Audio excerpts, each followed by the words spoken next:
Hola chicos y chicas, les saludo aquí en la distancia. Vamos a este último apartado de nuestro tema de la adolescencia, que es el referido a la escuela.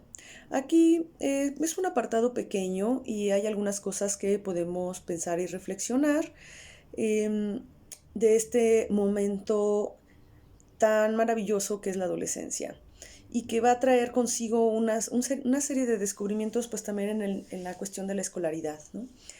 Un punto importante con el cual iniciar es justamente el de la transición de la educación primaria a la secundaria, que es toda una transformación o es la primer gran transformación en el tránsito escolarizado que experimentan los adolescentes, ¿no? Por primera vez en su vida. Y es que de haber tenido una maestra de grupo, con algunos otros maestros extras, como dependiendo del tipo de escuela en que se haya desarrollado la persona, puede ser que había maestro de inglés, o había maestro de música, o simplemente el de educación física, ¿no? Pero bueno, tenían una maestra titular que les daba todas las asignaturas. Pasan a la secundaria y ahora se tienen que enfrentar a una gran diversidad de profesores, uno por cada materia que lleven dentro del plan de estudios que cursen, que pues en nuestro país en la secundaria pues llevan alrededor de 11 materias y por lo tanto son alrededor de 11 profesores, o entre 9 y 11 profesores, 9 11 materias, y cada uno con sus propias exigencias, su propio carácter, su forma de trabajo, a los que el joven o la jovencita pues tienen que adaptarse. Entonces esto es un cambio de verdad abismal que generalmente pues primero de secundaria es un grado de pues adaptación, ¿no? Y es un cambio muy importante y una primera experiencia de esta magnitud que tienen en la vida escolar, ¿no? Y que, bueno, implica poner a prueba uno de las características fundamentales del ser humano que se llama adaptación, ¿no? Entonces el chico y la chica pues se adaptan, ¿no? A estas nuevas condiciones y exigencias que la escuela pues le va a exigir, ¿no? Le va a pedir. Eh, y bueno, y también la cuestión del manejo del tiempo. O sea, por un lado se está lidiando sí con los maestros, pero pues de repente la clase ahora es por estos bloquecitos, ¿no? Y entonces aquí tenemos dos tipos de organización en las escuelas secundarias. Hay quienes el maestro llega al salón y acaba la clase, se va ese profesor, llega otro profesor, ¿no? Y así. Y hay otras en las que los profesores tienen su aula y entonces son los muchachos los que tienen que irse trasladando de aula en aula. Entonces, bueno, todo esto pues son cambios en el manejo del tiempo y del espacio a los que también se tienen que adaptar los adolescentes en este cambio, ¿no? De etapa y de sección educativa. Lo cual, bueno, muchas veces no nos sentamos a reflexionar todo el esfuerzo que implica para los adolescentes este tipo de transformación, ¿no?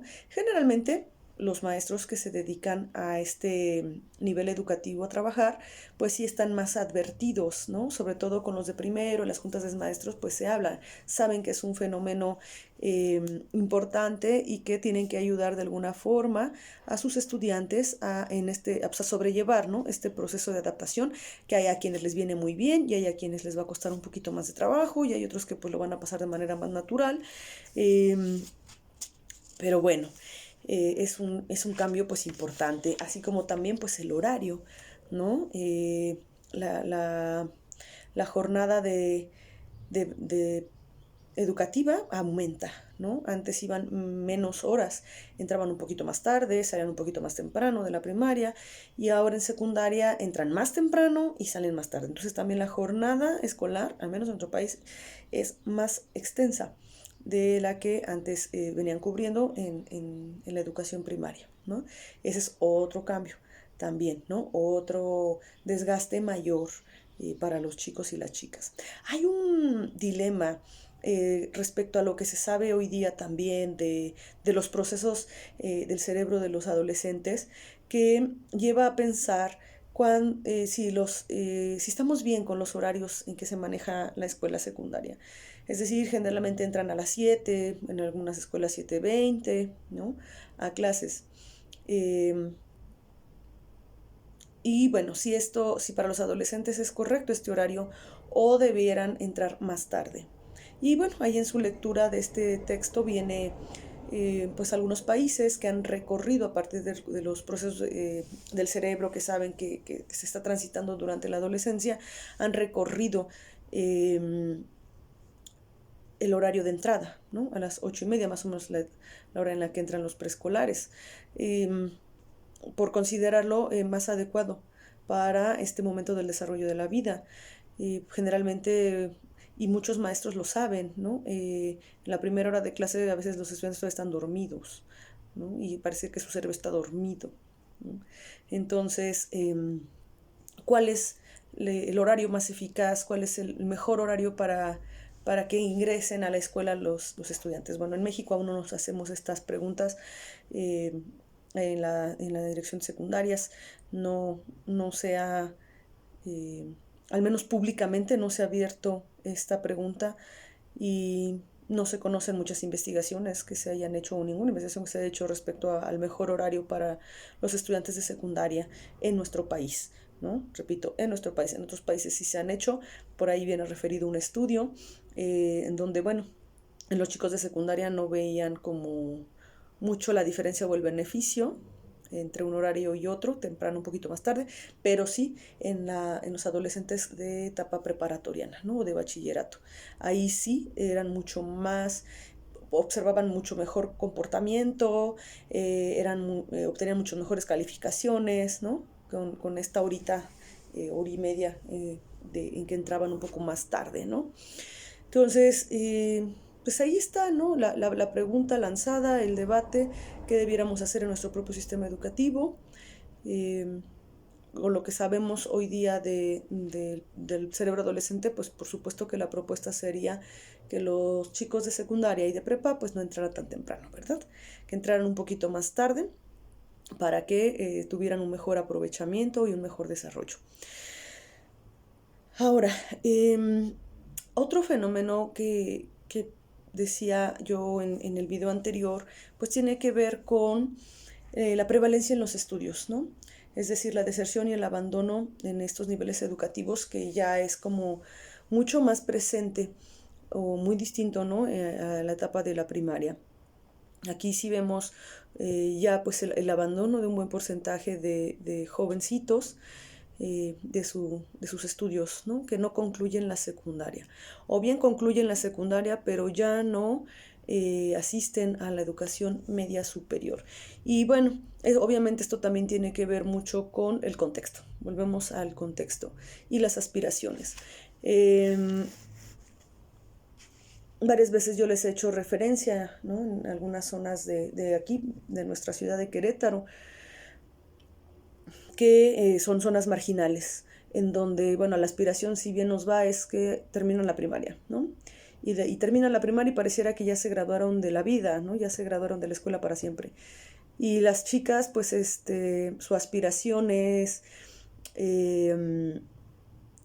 irse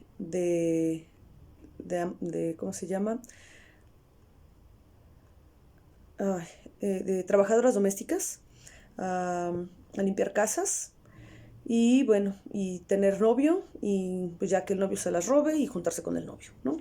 Y de los muchachitos, pues es generalmente desarrollar un oficio, la mayoría de las veces tiene que ver con la albañilería, o se van de chalanes, hay alguna cuestión de mecánica, ¿no? De autos.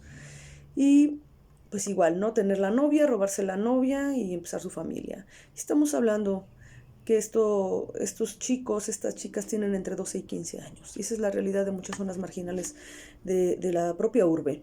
Ya no digamos, pues de zonas rurales, ¿no? En donde pues la aspiración muchas veces allá es, bueno, si van, tienen las telesecundarias, se van a la telesecundaria, si bien les va, o se van a trabajar a campo por esos 3 años, o sea, ya no van a la escuela, o si van a hacer telesecundarias, pero su aspiración de ahí pues, generalmente pues es irse de ilegal, ¿no? A Estados Unidos para hacer dinero allá.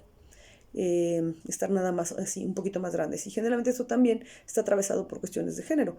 Hay una mayor tendencia de adolescentes varones, ¿no? En que su plan de vida tiene que ver con ello, ¿no? Termino la secundaria y me voy de mojado. Y si no me voy de mojado, pues me voy aquí a chafiretear, ¿no? Dicen. Entonces,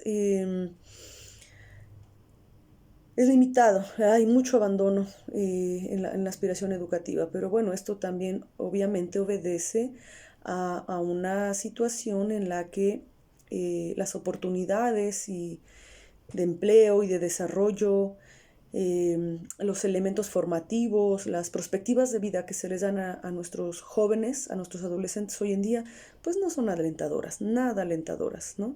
Son bastante limitadas y en un país como el nuestro estudiar no es garantía de nada, no es garantía de un buen ingreso, no es garantía de una cierta calidad de vida siquiera, ¿no? Esto obedece, pues dependiendo, ¿no? A lo que uno se dedique. Eh, si se van por la vía legal, pues será en una condición pues de trabajos de comercio generalmente, ¿no?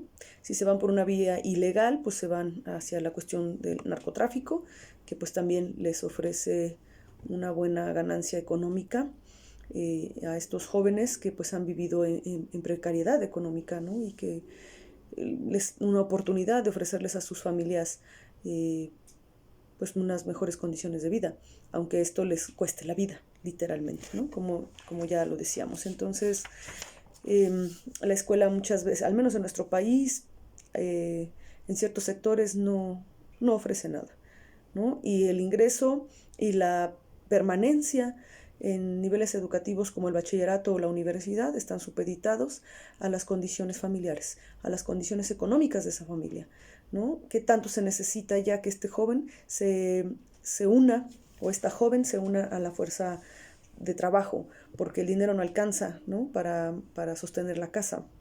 Entonces los chicos se tienen que incorporar más allá de sus propios deseos y aspiraciones también. Y eso es una realidad que no podemos obviar, ¿no? Los salarios cada vez más bajos y la vida cada vez más cara, ¿no?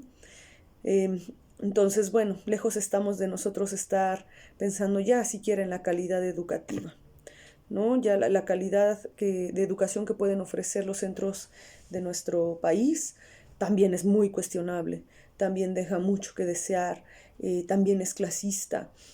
Eh, y digo que es clasista porque no es la misma oportunidad que va a tener un chico que se forma, que estudia aquí, por ejemplo, en nuestra propia ciudad, en esta bonita secundaria General 1 que está aquí cerquita de nuestra universidad. No es la misma educación que recibe un chico de secundaria que asiste a esta escuela que uno que va a una telesecundaria acá en la Sierra de Querétaro, en donde igual un profesor o dos profesores se hacen cargo de los 3 grados, ¿no? Y donde, bueno, pues los contenidos pues no se van a revisar de la misma manera en cómo se revisan aquí, ¿no? En la ciudad. Entonces, hay mucha desigualdad también en la educación. Eh, para entrar, pasar de la secundaria al bachillerato, pues bueno, hay que presentar exámenes y ver en dónde nos colocan y si nos aceptan o no. Y si no nos aceptan, ¿qué vamos a hacer? Hay que aplicar en varios bachilleres, si es que quiero asegurar un lugar, ¿no? Y una continuidad en mi estudio. Y si no me aceptan en ninguno, me quedo sin estudiar. Esa es la realidad de muchos de nuestros adolescentes. Terminan el bachillerato y viene el acceso a la universidad y es lo mismo, un gran destajo, un gran número de jóvenes aspirando a la educación superior y una cantidad reducida de lugares en las universidades públicas para poderles recibir. Y con políticas que cada vez nos aprietan más el pescuezo en la cuestión financiera de las universidades, ¿no? Una cuestión en donde nos vamos viendo limitados, en donde la universidad pública no está recibiendo el apoyo para poder crecer y poderles ofrecer pues mayor oportunidades formativas a nuestros adolescentes, ¿no? Esa es la realidad de nuestro país, esa es la realidad de nuestros adolescentes, pero bueno, aún así seguimos trabajando los que nos dedicamos en este campo escolarizado, pues a tratar de dar lo mejor de nosotros mismos para que nuestros estudiantes puedan tener mejores oportunidades en su vida. Bueno chicos, pues les saludo en la distancia, sigan cuidándose mucho, cuiden de sus familias, esperemos pronto volvernos a reunir en nuestras aulas y pues vamos para adelante. Cuídense mucho, saludos.